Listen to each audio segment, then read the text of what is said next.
بسم اللہ الرحمن الرحیم۔ سورہ بقرہ رکوع 35 آیات 258 تا 260۔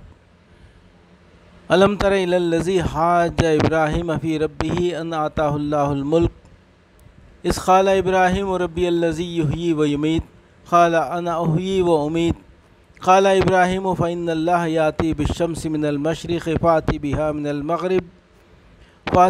من المغرب فبہت الذی کفر واللہ لا یہدی القوم الظالمین او کالذی مر علی قریۃ وہی خاویۃ علی عروشها قال انا یحیی هذه اللہ بعد موتها فاماتہ اللہ مئۃ عام ثم بعثہ قال کم لبثت قال لبثت یوما او بعض یوم قال بل لبثت مئۃ عام فانظر الی طعامک وشرابک لم یتسنہ منظر الی حمارک ولنجعلک آیۃ للناس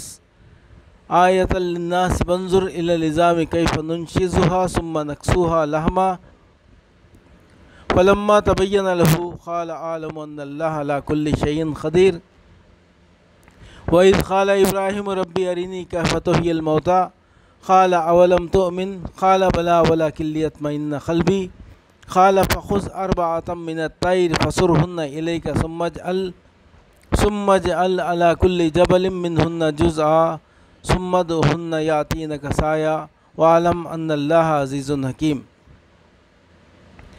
کیا تم نے اس شخص کے حال پر غور نہیں کیا جس نے ابراہیم سے جھگڑا کیا تھا؟ جھگڑا اس بات پر کہ ابراہیم کا رب کون ہے، اور اس بنا پر کہ اس شخص کو اللہ نے حکومت دے رکھی تھی۔ جب ابراہیم نے کہا کہ میرا رب وہ ہے جس کے اختیار میں زندگی اور موت ہے، تو اس نے جواب دیا زندگی اور موت میرے اختیار میں ہے۔ ابراہیم نے کہا اچھا، اللہ سورج کو مشرق سے نکالتا ہے تو ذرا اسے مغرب سے نکال لا۔ یہ سن کر وہ منکر حق ششدر رہ گیا، مگر اللہ ظالموں کو راہ راست نہیں دکھایا کرتا۔ یا پھر مثال کے طور پر اس شخص کو دیکھو جس کا گزر ایک ایسی بستی پر ہوا جو اپنی چھتوں پر اوندھی گری پڑی تھی۔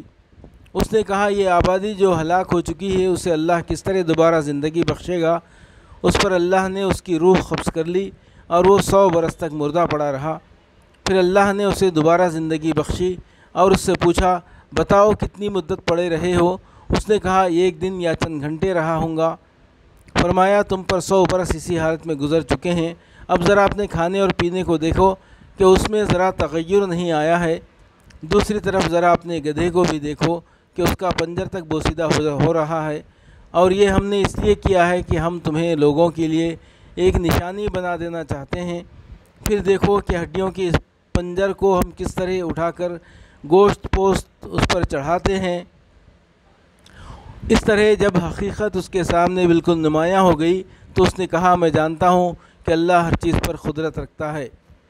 اور وہ واقعہ بھی پیش نظر رہے جب ابراہیم نے کہا تھا کہ میرے مالک مجھے دکھا دے تو مردوں کو کیسے زندہ کرتا ہے۔ فرمایا کیا تو ایمان نہیں رکھتا؟ اس نے عرض کیا ایمان تو رکھتا ہوں مگر دل کا اطمینان درکار ہے۔ فرمایا اچھا تو 4 پرندے لے اور ان کو اپنے سے مانوس کر لے، پھر ان کا ایک ایک جز ایک ایک پہاڑ پر رکھ دے، پھر ان کو پکار، وہ تیرے پاس دوڑے چلے آئیں گے۔ خوب جان لو کہ اللہ نہایت با اقتدار اور حکیم ہے۔